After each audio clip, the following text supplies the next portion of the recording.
ਭਾਨ ਲੋਹਰੀ ਕਹਿੰਦੇ ਨੇ ਜਿਹਨੇ ਲਾਹੌਰ ਨਹੀਂ ਵੇਖਿਆ ਉਹ ਜੰਮਿਆ ਨਹੀਂ। ਤੇ ਮੈਂ ਕਹਿੰਦਾ ਜਿਹਨੇ ਇੰਗਲੈਂਡ ਨਹੀਂ ਵੇਖਿਆ ਉਹ ਰੇੜਿਆ ਹੀ ਨਹੀਂ ਹੈ ਨਾ।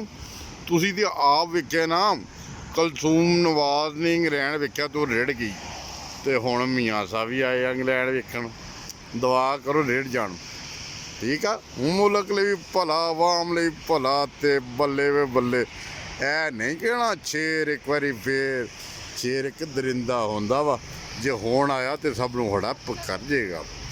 ਸ਼ੇਰ ਤੋਂ ਬਚੋ, ਰੱਬ ਦੀ ਪਨਾਹ ਮੰਨੋ, ਤੇ ਖਾਨ ਦਾ ਸਾਥ ਦਿਓ, ਤੇ ਨਾਲੇ ਗਾਓ अब आया है अमरान सबकी जान, बनेगा नया पाकिस्तान, बनेगा नया पाकिस्तान।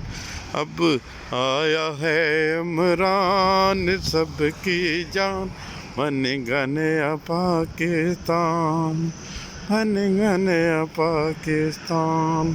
मेरे चैनल ਨੂੰ ਸਬਸਕ੍ਰਾਈਬ ਕਰੋ ਦੋਸਤੋ, नाले शेयर करो। अस्सलाम वालेकुम वरहमतुल्लाहि वबरकातुहू।